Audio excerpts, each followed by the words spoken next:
皆さんこんにちは。イエット部のアレックスです。Arekasudu des. What is up, everybody? This is Alex from IHE TV. And I did it. I watched the Chainsaw Man movie. What is that? Like, movie.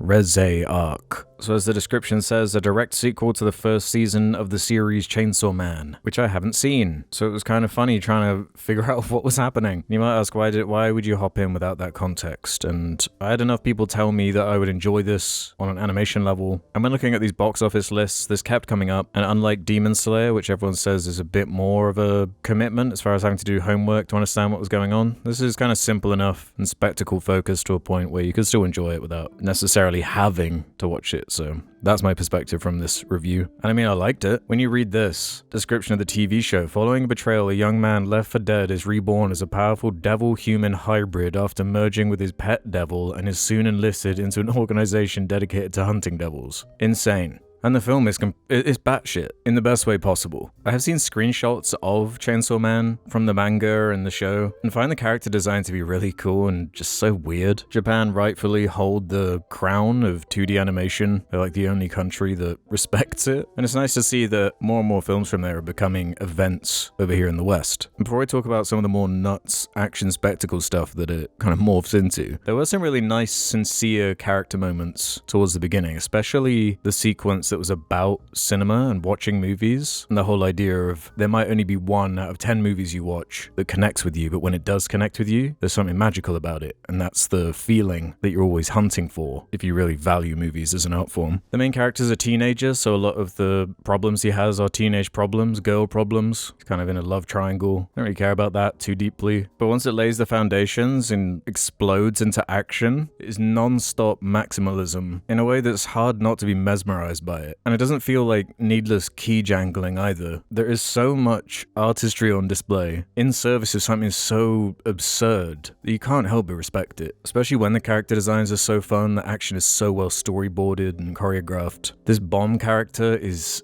so much fun. Bombastic, you could say.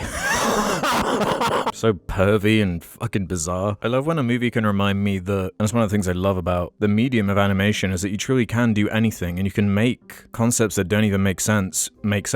You can sell something wacky, unbridled creativity. And yeah, there's the animisms in there for sure, the cliches, the over-the-top stuff you'd expect, but the runtime is so short, it doesn't get bogged down in exposition, it keeps moving, and was entertaining for someone who didn't even have the context of the full season, which I heard is better to read than watch. And when it gets to that, I'm just like, whatever. I'll watch this movie, I guess. Lowest barrier to entry possible. So you're probably asking, am I gonna watch the show? Maybe? I mean, you guys convinced me to watch this, and I enjoyed it, so I guess it depends on the format, if it's like a creature of the week thing, or if it's more character-focused or action-focused. I really don't know. There was a shark guy who could, like, swim in concrete.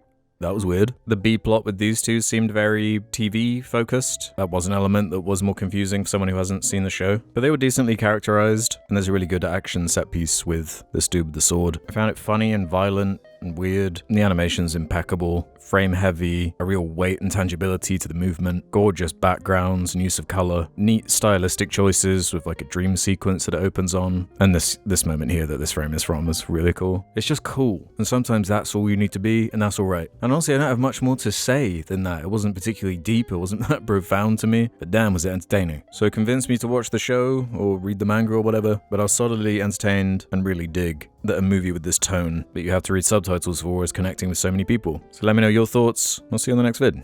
Bye.